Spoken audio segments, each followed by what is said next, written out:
Right now, all across Canada, we've got an entire generation of university and college grads staring down one of the worst job markets we've seen in decades, and nobody's coming to save them. We're talking thousands of students walking across that graduation stage and then walking straight into unemployment. Now, it's not because they didn't try. These kids applied to hundreds, sometimes literally 400 or 500 jobs, and still ended up with nothing. Let's talk about why that's happening and why the whole system feels like it's collapsing in on itself. So let's set the scene. Just a couple of years ago, all we kept hearing on the news was, there's a labor shortage, we can't find workers. It was this constant narrative, especially in Ontario. We had business owners saying things like, our biggest challenge is the labor shortage. Job boards were flooded with postings, wages were rising, students were being courted by companies months before graduation. And now, it's complete crickets.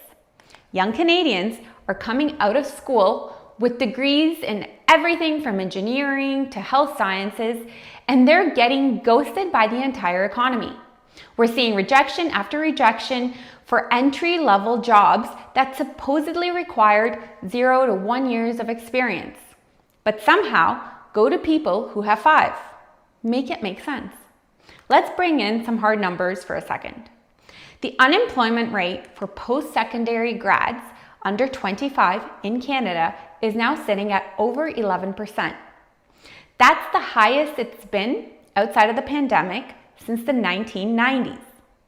So if you're a new grad right now, statistically, you're more likely to be unemployed than any graduating class in a whole generation.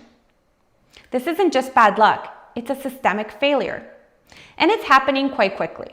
The demand for workers that spiked post-COVID basically vanished now. Businesses either figured out how to run with fewer employees or just stopped expanding altogether. Then came the interest rate hikes.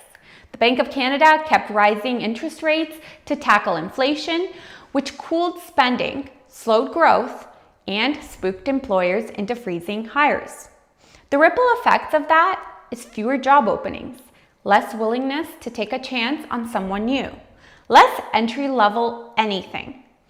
And let's not forget about the immigration that is taking jobs from young adults.